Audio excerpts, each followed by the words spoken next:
En République centrafricaine, l'Institut de la statistique des études économiques et sociales révèle que les prix des produits alimentaires de base importés connaissent une hausse sur les marchés de Bangui, la capitale du pays. Cette flambée des prix est due à la fermeture du principal corridor d'approvisionnement de la capitale. Les prix des produits locaux tels que l'huile de palme, le manioc, le bœuf ont également augmenté de manière significative. Selon les informations relayées par l'ICACES, le prix du riz a bondi à 140%, celui du poulet importé à 73%, et l'huile de palme se vend à 44% plus cher. 3 facteurs principaux expliquent l'augmentation des prix des denrées par les commerçants. Le premier, c'est l'enclavement du pays qui rend difficile l'approvisionnement direct. Le second est lié à la crise sécuritaire qui sévit dans le pays, particulièrement aggravée dans le cadre des élections présidentielles. Cette situation sécuritaire empêche la livraison régulière des denrées par le corridor venant notamment du Cameroun.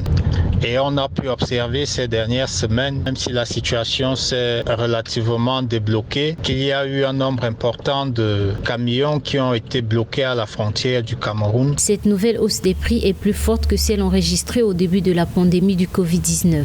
En effet, un poulet vendu à 3 500 francs il y a quelques semaines coûte désormais 4 500 francs, selon la presse locale. Une situation que les populations vivent mal en cette période de crise post-électorale, dénonce l'Institut centrafricain des statistiques et des études économiques et sociales. Naturellement, la situation est mal vécue par les populations qui sont déjà en proie à une menace sécuritaire importante. Et donc, il revient aux autorités de trouver les voies et moyens déjà pour apaiser, trouver des solutions pour amener la paix et ensuite voir dans quelle mesure ils peuvent mettre en œuvre des politiques économiques et sociales qui permettent aux Centrafricains de produire de plus en plus localement les denrées alimentaires essentielles dont ils ont besoin. L'Institut des statistiques révèle que malgré la reprise partielle du trafic sur le corridor de Bangui, les prix des produits importés et locaux restent à la hausse.